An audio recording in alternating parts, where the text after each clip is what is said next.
Hi there, and welcome back to the Livingston Parish Weekly Podcast. This week we've got one coming at you, talking about the master plan. It is dense, it's crazy. We're going to try to break it down for you as best as we can.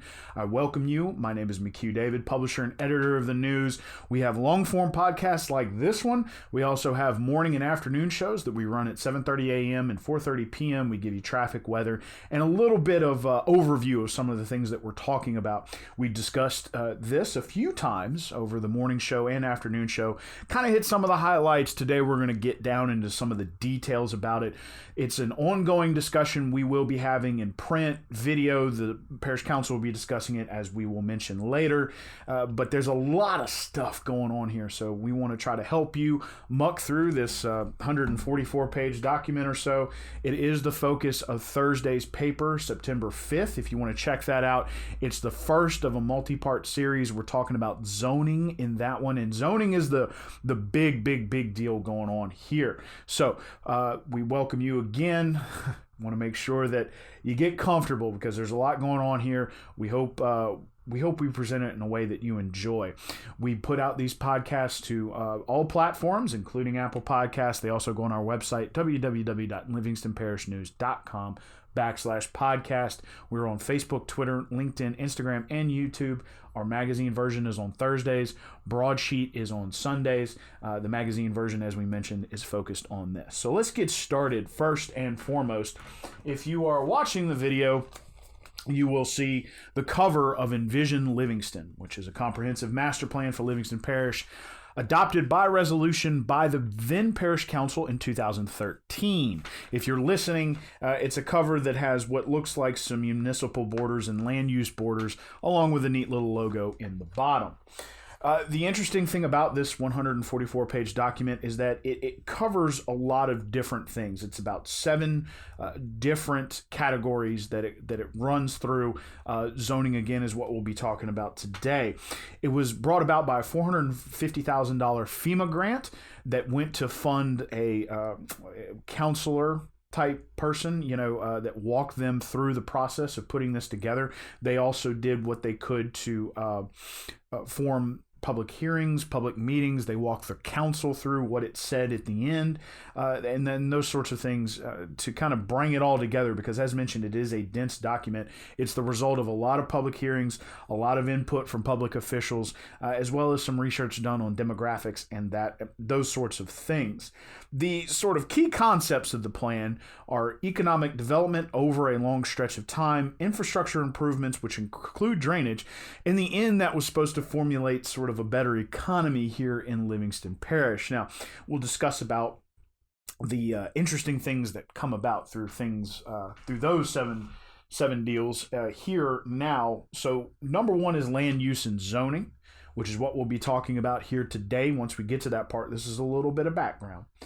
Second is wastewater treatment, sewer, which, as you know, has been an ongoing discussion at the Parish Council, specifically the Ordinance Committee. That will be our next conversation. Transportation, which is road infrastructure. Drainage, which is drainage. Domestic water provision. They are currently expanding the boundary of Ward 2 water. Also discussing expanding the board there as well. So that is point 5. Number 6 is emergency preparedness. We saw a lot of that during the flood.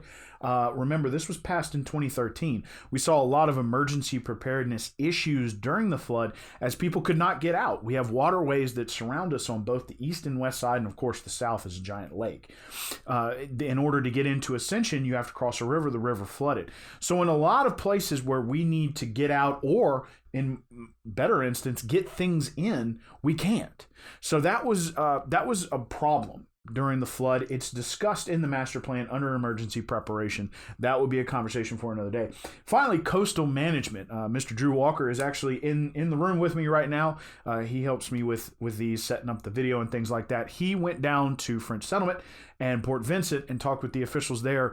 Technically, we are a coastal community, and they knew it back in 2013. It was part of the master plan then. We've had some trouble sort of accepting that, but because of coastal erosion, we are subject to, we being Livingston Parish, storm surge, sea rise and fall, that sort of thing, affects us because there's no longer as much land between us and the Gulf of Mexico. Saltwater intrusion has already basically changed the ecology of Lake Pontchartrain.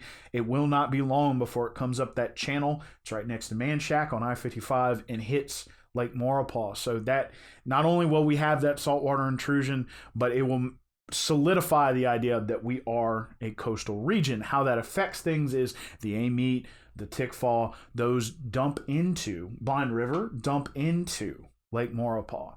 And if Lake Maurepas is high and they can't dump into it, they go back. That seawater, that storm surge is going to win that battle every time. So we've got to be focused on those issues they knew about in 2013 when they passed this master plan. But nothing necessarily has been done as of yet. However, grants in the form of Go Mesa grants, which are coastal in their nature, have been issued to dig out the mouth of the Amite River, dredge the Amite River, trying to deal with those issues for our coastal communities now, which are things like Killian, Maurepas, French Settlement, Port Vincent, points in the southern part of the parish. They are indeed coastal. Now, I've talked enough about coastal. Those are the 7 points. Again, I'll run through them all real quick. Land use and zoning, wastewater, transportation, drainage, domestic water provision, emergency prep, and coastal management.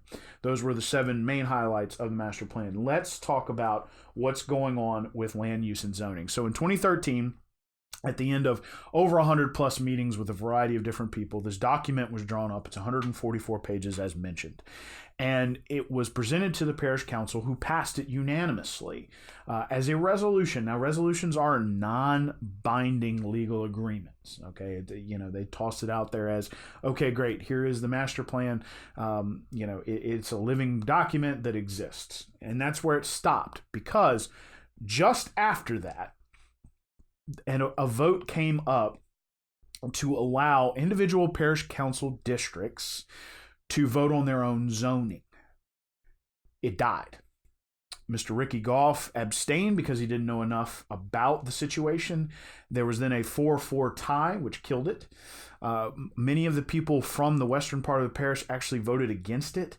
Not entirely sure exactly what the motion said, because they may have voted against it due to political reasons, or they may have voted against it due to the economic corridor. So here is the excerpt written by the late Mike Doty, who covered that particular meeting, that talks about what happened after they passed it. So time for reading time with Uncle McHugh here. Right after a unanimous vote to accept a plan that envisions a zoning corridor along the areas adjacent to Interstate 12 and US 190, the council rejected a proposal by Councilman Ronnie Sharp, which is District 8, that's the Springfield area, to allow voters in each ward to pass judgment on their own local zoning laws if they want any. The council vote on Sharp's amendment split 4-4, leaving it one short of the minimum 5 required for passage. 3 council members from the west side of the parish voted against Sharp's proposal, which drew strenuous objections from Master Plan Steering Committee Chairman John Ware.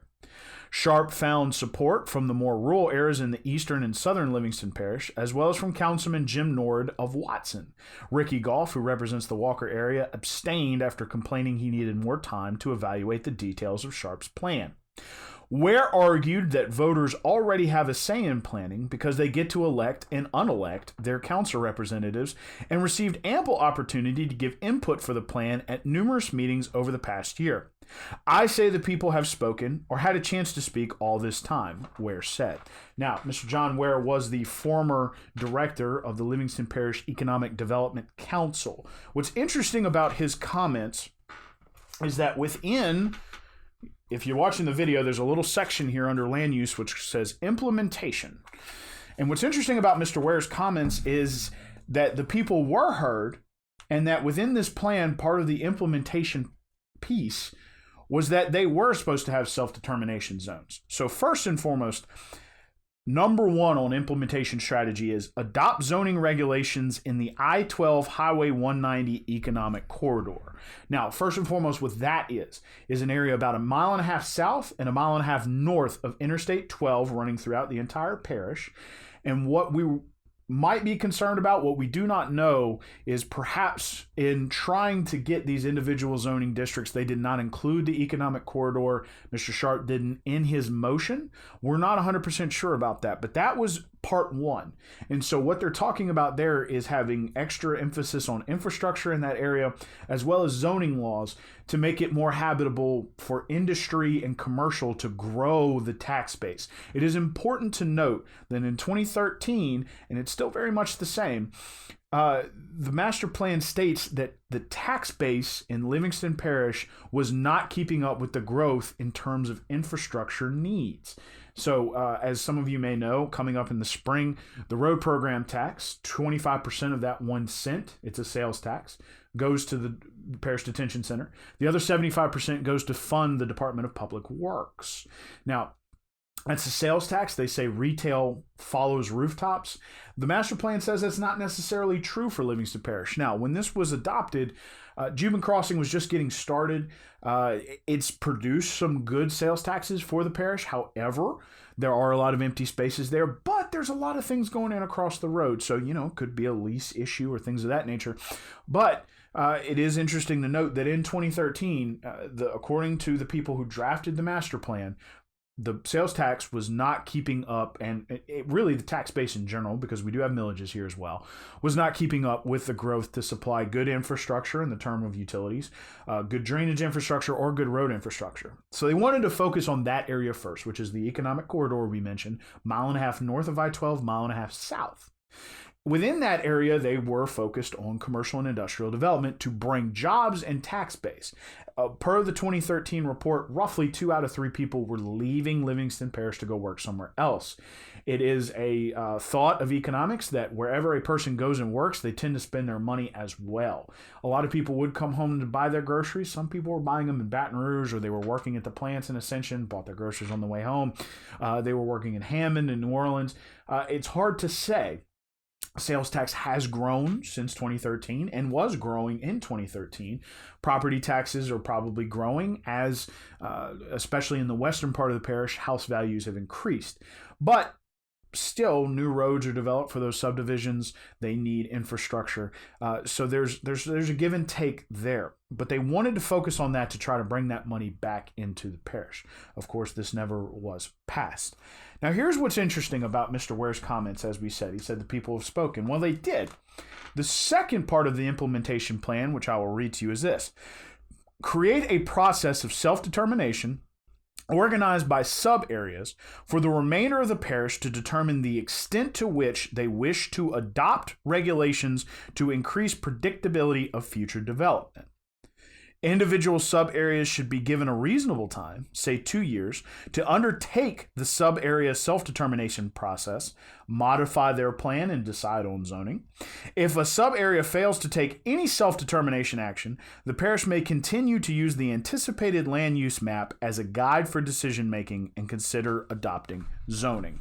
So what that says in part 2 was that they had built that in to this master plan. These individual areas were supposed to decide if they wanted to do it by ward, by council district, by the old police jury districts. They recommended the old, there were 12 police jury districts here. They recommended the old districts as perhaps what they wanted to use for zoning. Mr. Sharp's motion was focused on parish council districts, which is what we have now. We have 9 of them. That was what failed, but it was built into this original plan as what they wanted. So, but again, the master plan did not come up very much after that point in time where that vote failed.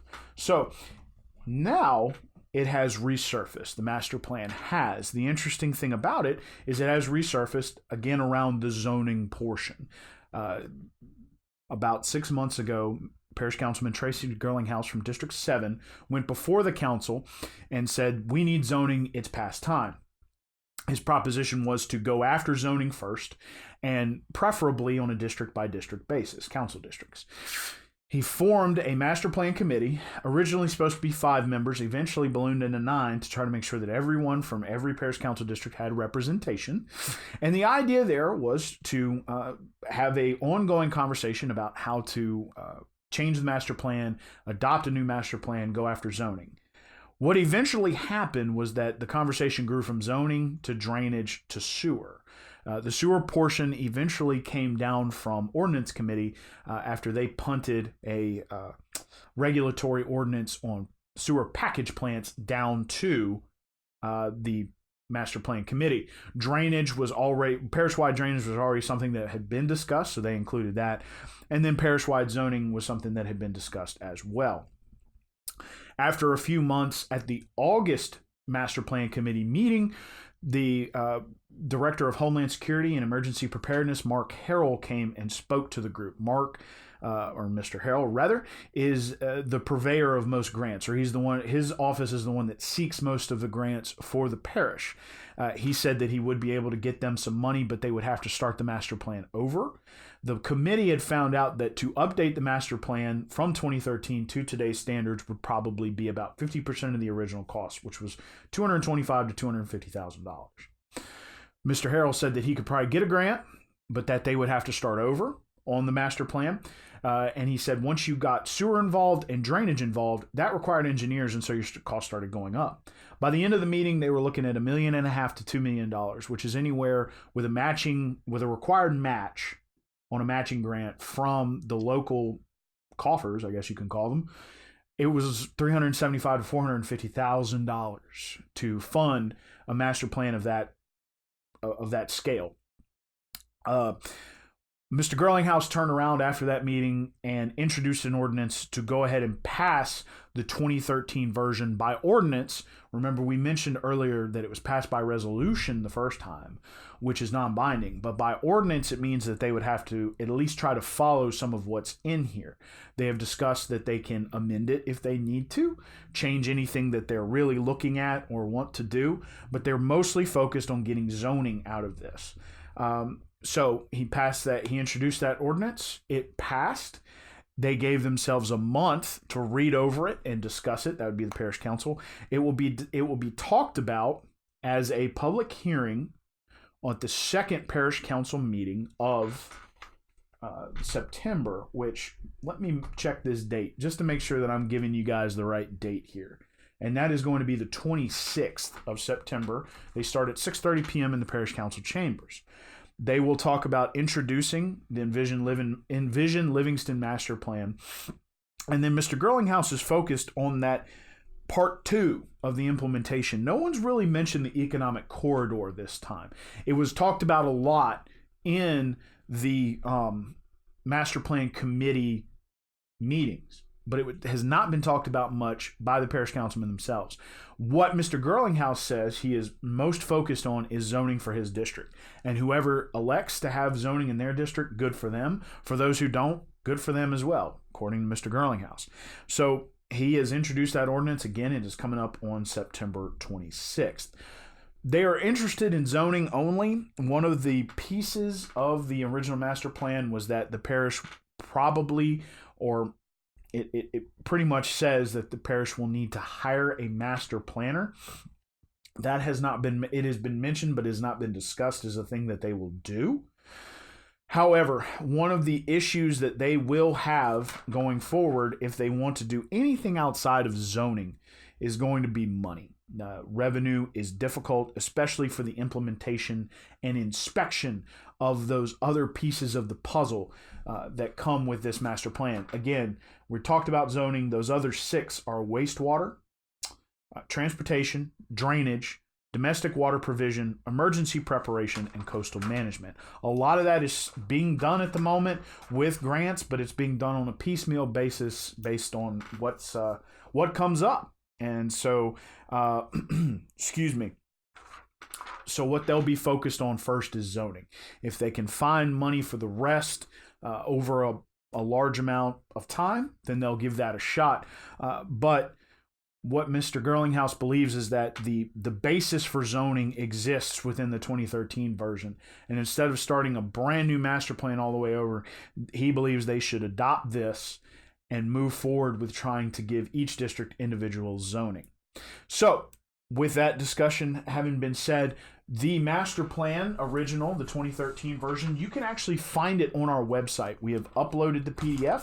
It's at www.livingstonparishnews.com/breaking news. We put it in a free section. You can go download it. It is a very dense document, so give yourself some time to sift through it.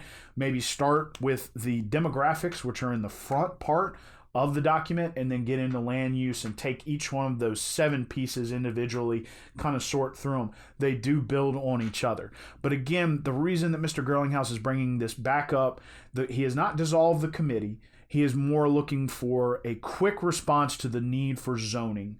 And then from there, they can work on the other things like sewer and wastewater and infrastructure, those sorts of things, and trying to improve the economy here. So, as you can see, for 20 minutes, we've discussed just one piece of this master plan. We hope that we gave you plenty of detail to see what they're doing with the zoning piece. Since that is their focus right now, that's what we focused on with this particular podcast. We will be covering the other 6 parts as time allows, and we want to get to all of them before that parish council meeting on September 26th. It is important to note that Livingston, Walker, and Denham all have zoning and land use laws, as well as their own unified development codes and master plans. So this would not be out of sorts here in Livingston Parish. It would actually go along a lot with what those municipalities are already doing. Again, my name is McHugh David, publisher and editor of the news. We appreciate you joining us this week for the Livingston Parish Weekly. Today we talked about the master plan. It will be a few weeks before it comes back up at the parish council, but it will be a public hearing. They will be voting on its implementation, and it is coming before the election, so it will be interesting to see how that goes. But they did give themselves all a month to read about it, think about it, and discuss it. So thank you again for joining us. We appreciate it. Remember, you can check out the news, www.livingstonparishnews.com. We are on social media, Facebook, Twitter, Instagram, LinkedIn, and YouTube. We're also in print twice a week on Saturdays, and comes to your mailbox on Saturdays. It's technically the Sunday edition. We are also on Thursday, which is our magazine section. If you want to take a look, if you can't see it, we are talking about the master plan in this Thursday's magazine. You can find it on the racks out there at Walmart, your drugstores, and your grocery stores. We appreciate that. It is $10 a month to get those editions in your mailbox. If you're interested in such a thing, we would appreciate it. Thanks again for joining us, and we'll catch you next time.